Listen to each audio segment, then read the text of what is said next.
you assure this audience that Ukrainians will be at the table and Europeans will be at the table? Oh, well, you just changed the whole dynamic. Victor, thanks for having us today. I appreciate it. The answer to that last question, just as you framed it, the answer is no. The answer to the earlier part of that question is yes. Of course the Ukrainians are going to be at the table. I mean, it would be foolish to say they wouldn't.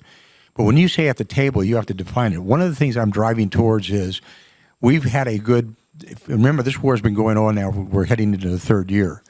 One of the things we haven't really gotten to are specifics.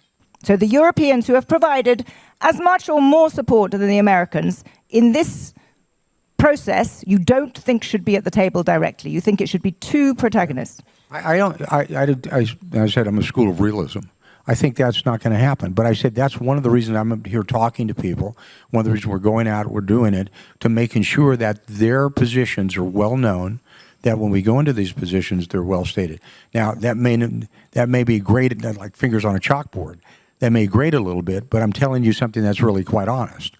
So if you part of the problem that we looked at when you looked at Minsk too, there was a lot of people at the table that really had no ability to execute some type of peace process, and it failed miserably. So we're not going to go down that path. I see. Thank you. That's. But our philosophy is not to continue this war to the death of every last Ukrainian. The intent is to stop the carnage, stop the war, make sure it's reasonable, making sure the sovereignty stays intact. But we're going to get to specifics about it. When you say sitting at the table, in all probability, there's really going to be one of the reasons I'm here is for the input, obviously.